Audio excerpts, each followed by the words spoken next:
dyan, binate. Kasi ano na, sobrang sukat. Ano wala ang pangalan doon ng Boracay? Ay, Boracay. Yan, Boracay.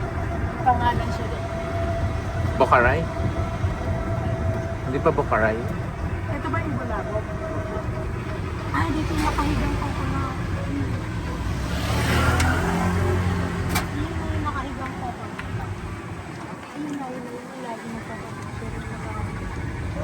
Okay na. Pinag-away ko ko na. Bakit? Eh, tagal eh. Tagal mo pa 15. Hindi na nagbabago mo pa. Ganun pa rin.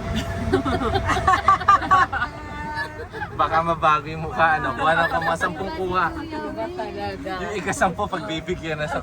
Nakakulitan siguro ang ano. Ay, parang Will, photographer ka dati, ganyan kaya. Sarap na kumain. Dito.